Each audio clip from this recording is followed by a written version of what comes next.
Showbiz की रंगारंग दुनिया की जानिब। बैनुल-अक़वामी शोहरत याफ्ता गुलकार अली जफर ने सड़क के किनारे रेस्टोरेंट में रोटियां बनाने वाले किक बॉक्सर आगा कलीम की मदद का ऐलान कर दिया।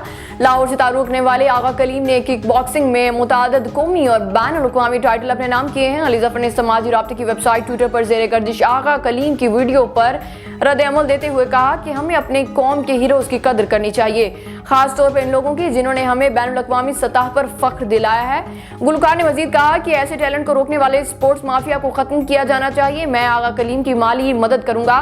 इन्होंने किक बॉक्सर को रिंग में वापस आने और दोबारा लड़ने की तरगीब दी और कहा कि मैं अपनी अगली फिल्म में कलीम के साथ ट्रेनिंग भी करूंगा।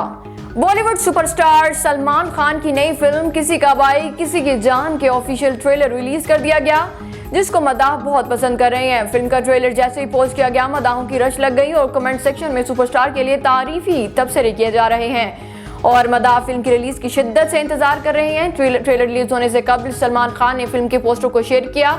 किसी का भाई किसी की जान के नए पोस्टर में सलमान खान लंबे बालों के साथ इंतहाई खूबसूरत नजर आते हैं। इन्होंने स्याह रंग की टी शर्ट पहनी हुई है और साथ ही इनके सिग्नेचर ब्रेसलेट भी नुमाया है। और बॉलीवुड किंग शाहरुख खान और सलमान खान की मुश्तरका फिल्म पठान वर्सेस टाइगर में हॉलीवुड सुपरस्टार एक्वामैन जैसन मोमोआ विलन का किरदार अदा करेंगे। भारतीय मीडिया की रिपोर्ट्स के मुताबिक एक ट्वीट सोशल मीडिया पर ज़ेरे गर्दिश है जिसमें दावा किया गया है कि जैसन मोमोआ यशराज फिल्म्स की अगली जासूसी थ्रिलर में विलन का किरदार अदा करेंगे। अगरचा इस खबर की अभी ऑफिशियल तस्दीक नहीं की गई, लेकिन सोशल मीडिया पर इत्तला आते ही मदाहों में खुशी की लहर दौड़ गई। एक सारिफ ने लिखा कि अगर ये सच है तो फिर गजब हो जाएगा, जबकि एक सारिफ के मुताबिक हमें शिद्दत से इस मूवी का इंतजार रहेगा।